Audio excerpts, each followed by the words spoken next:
Sounds like a football guy. Yeah, I love me some football. I'm gonna be honest, I love me some football. Well, now that you're talking about that, Right. Brandon and I talk a lot, some big picture college football, oftentimes to kind of start the show.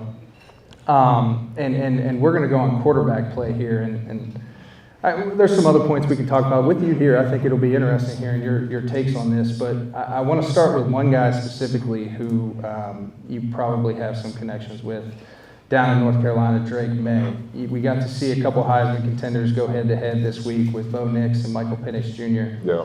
And Drake Maye's just kind of quietly been down there doing his thing, just smooth throwing for 400 yards, keeping the Tar Heels in it, winning some shootouts. What's Drake like as a guy? What's his approach to the game? What do you think separates him and gives him his edge mentally? Yeah, Drake, he's an amazing guy, comes from an amazing family, and that was one of my close friends down in Chapel Hill. And I remember the day I committed to Penn State, he was like, "Good luck, bro. Like, I'm gonna be watching. Like, hope you ball out. Like, we're locked in for life." But I'm thinking in the back of my head, like, Drake, like, you're getting ready to have a breakout season and go to the NFL. Like, you don't need to be watching me. You know what I'm saying? You're about to be. He will be traded for the draft. Yeah, you're gonna be a top 20, top 10 pick. Like, you don't gotta be watching me, but.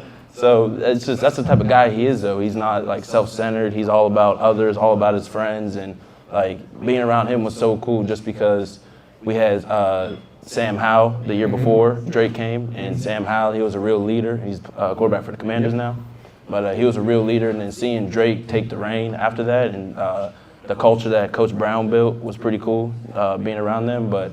Seeing like what he did with that program, and because North Carolina was never ever even thought of as a football school, and now they're undefeated, and it's just cool to see like the type of leader he is leading them each day. So what about his game? If you're selling him for his Heisman campaign right now, what about his game do you like? He's so gritty. Like I remember. I've been close friends with all the football players down there, and they'd always tell me that the coaches would just tell him, like, you got to slide, because he was taking too many hits early on. But that's just the type of player he is. Like, he's going to sacrifice his body, sacrifice everything. There was one play against App State last year. They were like, it was a really close game, and Drake took off from the 5-yard line and tried to hurdle everybody and get into the end zone. But that's the type of guy he is, though. He'll give up his body for the team, and that's one thing I do admire just because that's the type of brother. So his oldest brother played with my brother at North Carolina. So that's the type of guy his older brother was. He was gritty, man. Yeah, Luke Maye. Yeah. So it's just that's just the type of family they are, and that's why I feel like our family is so close to the Maye family, and like we'll talk to them all the time, just because like we share similar playing styles. Even though me and my brother play on the basketball court, and he plays on the football field. That's awesome.